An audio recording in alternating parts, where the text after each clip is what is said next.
Video में हम बात करेंगे साइंस का एक काफ़ी इंपॉर्टेंट टॉपिक है रक्त परिसंचरण तंत्र। ब्लड के बारे में हम बात करेंगे और काफ़ी इंपॉर्टेंट पॉइंट्स हैं और इस टॉपिक से अच्छे खासे एग्जाम में क्वेश्चन पूछे जाते हैं। तो दोस्तों ये लेक्चर आप बहुत ध्यान से सुनिएगा और हम लास्ट में एक very important question answer set भी लगाएंगे जो लास्ट ईयर क्वेश्चन एग्जाम में पूछे गए हैं, हम उनको सॉल्व करेंगे। तो फ्रेंड चलिए हम वीडियो को स्टार्ट करते हैं। सबसे पहले दोस्तों हम बात करते हैं रक्त क्या होता है, ब्लड क्या होता है और इस किन किन चीज़ों से मिलकर बना होता है, मतलब इसके संगठन की बात करेंगे। तो ध्यान से देखिए, रक्त जो होता है एक संयोजी ऊतक है, एक कनेक्टिव टिश्यू है और एक ह्यूमन बॉडी में ये 5 से 6 लीटर होता है। इसकी पीएच वैल्यू जो है वो कितनी है, 7.4 है। ब्लड जो होता है वो किन किन चीज़ों से मिलकर बना होता है, देखिए प्लाज्मा और रक्त कोशिकाएं से मिलकर बना होता है। ये रक्त कोशिकाएं कौन कौन सी होती हैं, आरबीसी होती हैं, डब्ल्यूबीसी होती हैं और प्लेटलेट्स, मतलब लाल रक्त कणिकाएं, श्वेत रक्त कणिकाएं और प्लेटलेट्स होते हैं। ठीक है। प्लाज्मा जो होता है हमारी बॉडी में वो 55% होता है और रक्त कोशिकाएं जो होती है वो होती है 45% होती है। तो इस तरीके से पूरा 100% होता है। तो प्लाज्मा और रक्त कोशिकाएं से मिलकर ब्लड बना होता है।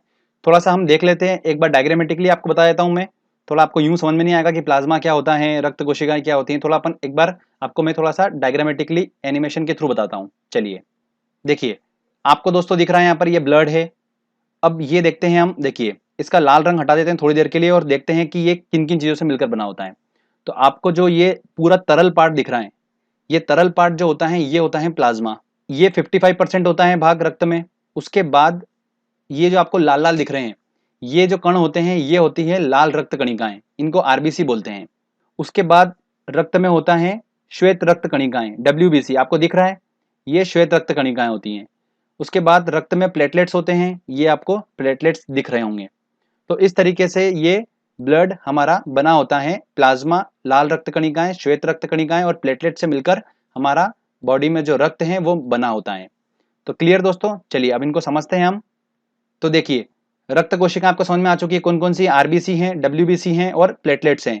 आरबीसी मतलब हो गया अपना लाल रक्त कणिकाएं, डब्ल्यूबीसी हो गया श्वेत रक्त कणिकाएं और प्लेटलेट्स को प्लेटलेट्स ही बोलते हैं। अब मैं आपको बताता हूं इनका सीक्वेंस, मतलब रक्त कोशिकाओं में सबसे ज्यादा क्या होता है। तो आरबीसी सबसे ज्यादा होता है, मतलब 90% होते हैं, फिर प्लेटलेट्स होते हैं और फिर डब्ल्यूबीसी होता है। तो डब्ल्यूबीसी जो होता है वो सबसे कम होता है।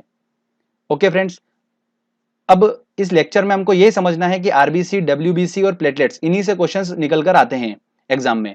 और प्लाज्मा के बारे में कुछ इंपॉर्टेंट पॉइंट्स हैं, तो आप वो थोड़ा ध्यान से पहले सुन लीजिए, फिर आपको मैं आरबीसी, डब्ल्यूबीसी और प्लेटलेट्स के बारे में बताऊंगा। तो प्लाज्मा क्या है, प्लाज्मा पानी और अन्य पदार्थ का मिश्रण होता है। तो पानी जो होता है प्लाज्मा में 90% होता है और बाकी जो बचा हुआ 10% है वो अन्य पदार्थ होते हैं। अब ये जो अन्य पदार्थ होते हैं वो क्या क्या होते हैं, protein, urea, sodium, phosphate, bicarbonate. तो ये सब जो होता है ये अन्य पदार्थ में आते हैं, ये 10% भाग होता है और बाकी जो 90% होता है वो पानी होता है प्लाज्मा में। ठीक है, तो ये इंपॉर्टेंट क्वेश्चन है, आगे ध्यान से सुनिएगा। अब मैंने आप जैसा बताया आपको कि अन्य पदार्थ में क्या क्या होता है, प्रोटीन होता है, सोडियम होता है, फास्फेट होता है। तो इसी टाइप से एक फाइब्रिनोजेन प्रोटीन जो होता है वो इसमें पाया जाता है, जो कि हेल्प करता है रक्त के थक्के जमने में। मैं आपको ऑलरेडी बता चुका हूं कि रक्त का थक्का क्या होता है। उसके बाद प्लाज्मा का काम क्या होता है, बॉडी में टेम्परेचर को मेंटेन करना, और अगर हमको कहीं घाव लग जाता है तो घाव भरने का काम जो होता है वो किसका होता है, प्लाज्मा का होता है। तो ये प्लाज्मा के बारे में कुछ इंपॉर्टेंट पॉइंट्स थे, मैंने आपको बता दिए हैं। अब दोस्तों हम अच्छे से समझते हैं आरबीसी, डब्ल्यूबीसी और प्लेटलेट्स को, एक एक करके सबको अच्छे से समझते हैं। चलिए आरबीसी की बात करते हैं, मतलब लाल रक्त कणिकाओं की। तो रक्त में 90% भाग होता है इसका, जो रक्त कोशिका हमने पढ़ी थी आरबीसी, डब्ल्यूबीसी और प्लेटलेट्स में से 90% जो होते हैं वो आरबीसी होती हैं। ठीक है, इसकी जो लाइफ होती है लाल रक्त कणिकाओं की वो होती है 120 दिन। 120 दिन इनकी लाइफ होती है और ये इनका निर्माण कहाँ पर होता है, बोन मेरो में इनका निर्माण होता है, अस्थि मज्जा में इनका निर्माण होता है। और आरबीसी की मृत्यु कहाँ पर होती है, प्लीहा में होती है। ठीक है, जिसको क्या बोला जाता है, आरबीसी का कब्रिस्तान बोला जाता है। और ध्यान रखिएगा प्लीहा को ही क्या बोला जाता है, ब्लड बैंक बोला जाता है। आरबीसी का वर्क क्या होता है, तो आरबीसी का वर्क होता है कि ऑक्सीजन और कार्बन डाइऑक्साइड का संवहन करना। हमारी बॉडी में ऑक्सीजन और कार्बन डाइऑक्साइड का संवहन करने का काम क्या होता है, आरबीसी का होता है। ध्यान रखिएगा आरबीसी में हीमोग्लोबिन नामक एक प्रोटीन पाया जाता है, जिसके कारण ही रक्त का रंग जो होता है वो लाल होता है। आरबीसी की कमी से आप देखते हैं कौन कौन से रोग हो जाते हैं। तो अगर लाल रक्त कणिका जो है अगर उसकी कमी होती है बॉडी में तो कौन कौन से रोग होते हैं, एनीमिया नामक रोग हो जाता है, अरक्तता, और पीलिया मतलब जॉइंडिस नामक रोग हो जाता है हमको। तो ध्यान रखिएगा आरबीसी के बारे में, ये इंपॉर्टेंट पॉइंट्स है जिनसे क्वेश्चंस बनते हैं। अब बात करते हैं डब्ल्यूबीसी की। डब्ल्यूबीसी सबसे कम होती है हमारे रक्त में, और इनकी लाइफ जो होती है वो 3 से 4 दिन की होती है, सिर्फ 3 से 4 दिन की होती है। बनती कहाँ पर है डब्ल्यूबीसी? ये बोन मैरो में ही बनती है, बट इसकी मृत्यु जो होती है वो कहाँ पर? रक्त में ही हो जाती है। आकार में सबसे बड़ी होती है ये, ठीक है। और इनकी वर्क की बात करते हैं कि इनका काम क्या होता है। डब्ल्यूबीसी जो होती है हमारे रक्त में, उनका काम क्या होता है? उनका काम ये होता है कि इम्यून सिस्टम जो होता है, प्रतिरोध क्षमता जो होती है हमारी बॉडी की, उसको बढ़ाने का काम करती हैं ये। मतलब जो रोगाणु होते हैं उनसे रक्षा करने का काम करती हैं कौन? डब्ल्यूबीसी। और कहीं पर घाव लग जाता है तो उसको भरने का काम भी कौन करता है? डब्ल्यूबीसी करता है। अब डब्ल्यूबीसी के टाइप होते हैं, 2 टाइप के होते हैं डब्ल्यूबीसी। एक होती हैं लिम्फोसाइट्स और एक होती हैं दोस्तों मोनोसाइट्स। मोनोसाइट जो होती हैं वो लार्जेस्ट सेल ऑफ बॉडी होती हैं, ध्यान रखिएगा, सबसे बड़ी कोशिका जो होती हैं वो कौन सी होती हैं? मोनोसाइट्स होती हैं। तो लिम्फोसाइट्स का काम क्या होता है? वो श्वेत रक्त कणिकाएं होती हैं जो बीमारियों से बचाती हैं हमको। और मोनोसाइट का काम क्या होता है? जो घाव भरने का काम करती हैं। तो दोनों काम करती हैं डब्ल्यूबीसी। तो ये थोड़ा सा उसके टाइप्स हैं, ठीक है। अब हम बात करते हैं कि डब्ल्यूबीसी की कमी से होने वाले रोग। डब्ल्यूबीसी की कमी से होने वाले कौन कौन से रोग हैं? एड्स नामक बीमारी जो होती है वो डब्ल्यूबीसी की कमी के कारण होती है। और ब्लड कैंसर जो होता है वो भी इसकी कमी के कारण होता है। और ध्यान रखिएगा, एड्स जो होता है वो एचआईवी वायरस के कारण होता है। अब एक इंपॉर्टेंट पॉइंट बताता हूँ आपको मैं। विटामिन ए जो होता है, हमने अभी विटामिन वाला लेक्चर भी पढ़ा है, तो विटामिन ए जो होता है वो रक्त में डब्ल्यूबीसी को बढ़ाता है, ठीक है। और अगर डब्ल्यूबीसी की मात्रा कम हो रही है तो उसको हम क्या बोलते हैं?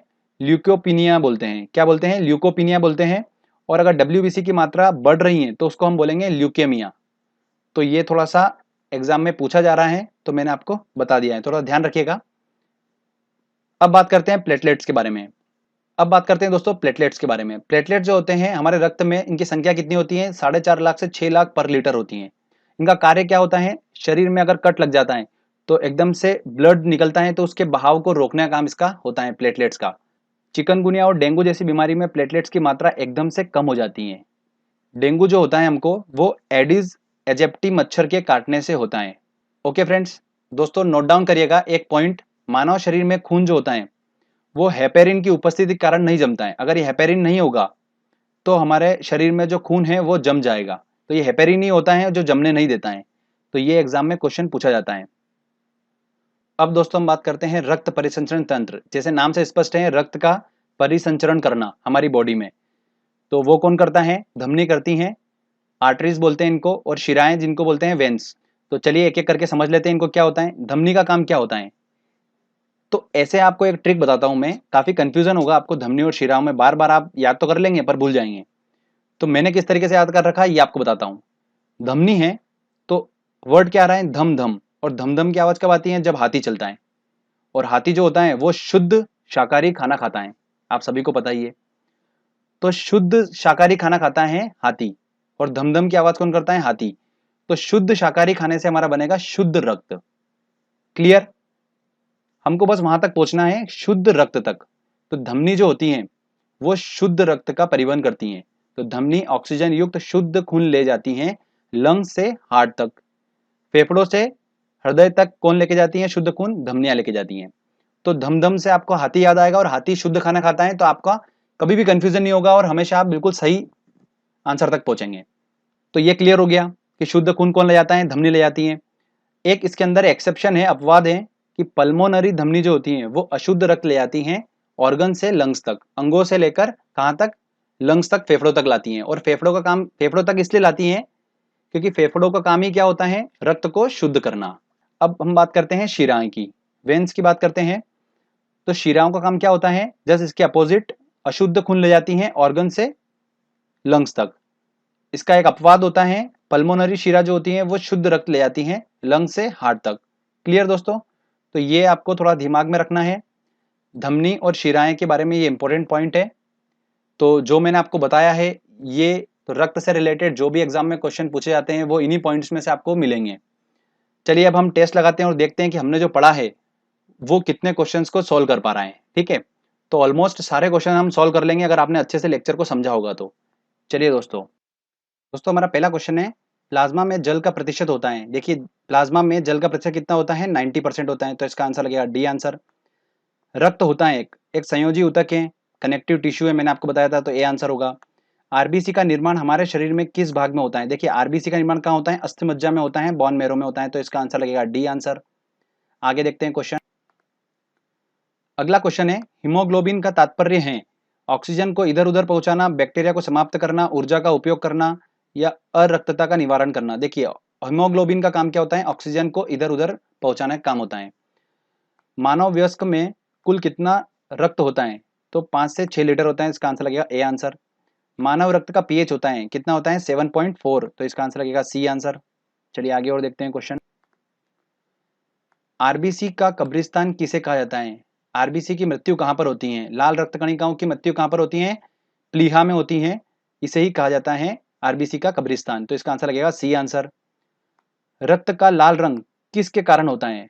तो वो होता है हीमोग्लोबिन के कारण, तो इसका आंसर लगेगा बी आंसर। ये जितने भी क्वेश्चन करवा रहा हूं ये काफी इंपॉर्टेंट क्वेश्चन है, एग्जाम में काफी बार पूछे जाते हैं ये क्वेश्चन। अगर आपने ये क्वेश्चन भी लगवा लिए, सारे क्वेश्चन अगर लगा लिए, तो बस आप इस टॉपिक से कोई भी क्वेश्चन आएगा आप सॉल्व कर लेंगे। डब्ल्यूबीसी का मुख्य कार्य क्या होता है? डब्ल्यूबीसी का मुख्य कार्य क्या होता है? प्रतिरोध क्षमता बढ़ाती है शरीर की, तो इसका सी आंसर होगा। तो चलिए आगे और देखते हैं क्वेश्चन। अगला क्वेश्चन है, डब्ल्यूबीसी की मात्रा सामान्य से अधिक हो जाना कहलाता है, क्या कहलाता है? देखिए डब्ल्यूबीसी की मात्रा सामान्य से अधिक हो जाती है तो हम उसको क्या बोलते हैं? ल्यूकेनिया बोलते हैं, और कम हो जाती है तो हम उसको क्या बोलते हैं? ल्यूकोपिनिया। ठीक है, तो इस हिसाब से इसका आंसर क्या होगा? ल्यूकेनिया होगा, तो बी आंसर होगा। अगला क्वेश्चन है, रक्त का शुद्धिकरण कहाँ होता है? तो रक्त का शुद्धिकरण कहाँ होता है? फेफड़ों में होता है। किडनी इसको क्या करती है? फिल्टर करती है, और शुद्ध कौन करता है? फेफड़े करते हैं। मानव शरीर में खून किसकी उपस्थिति के कारण नहीं जमता है? तो उसमें उपस्थित होता है हेपेरिन, इस वजह से खून नहीं जमता है, तो वेरी इंपॉर्टेंट है। अगला क्वेश्चन है, लाल रक्त कणिकाओं का जीवन काल होता है, देखिए 120 दिन का होता है लाल रक्त कणिकाओं का, तो इसका आंसर लगेगा ए आंसर। अगर यहाँ पर श्वेत रक्त कणिका पूछे जाते हैं तो उसका आंसर क्या होता है? 3 से 4 दिन। ठीक है फ्रेंड्स, अपन ने इस टॉपिक को अच्छे से समझा और एक क्वेश्चन आंसर टेस्ट भी लगाया। जो लास्ट ईयर क्वेश्चन पूछे हैं हमने ऑलमोस्ट सारे क्वेश्चन सॉल्व करे हैं और बिल्कुल सही सही टिक करें। तो बस प्रैक्टिस करते रहिए, मेहनत करते रहिए, सफलता बिल्कुल मिलेगी आपको। ये ऐसा टॉपिक है जिससे एग्जाम में क्वेश्चन आता है, तो आपका दोस्तों एक नंबर बिल्कुल पक्का हो चुका है। रक्त से क्वेश्चन आपको एग्जाम में देखने को मिलता ही मिलता है।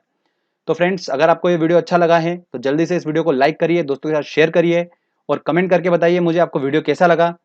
अगर आपने अभी तक चैनल को सब्सक्राइब नहीं करा है तो जल्दी चैनल को पहले सब्सक्राइब कर लीजिए, क्योंकि इस तरीके के जब भी वीडियो मैं अपलोड करूंगा तो आपको उसका बेनिफिट मिलता रहेगा। तो फ्रेंड्स, मिलते हैं अगले वीडियो में, तब तक के लिए जय हिंद, जय भारत।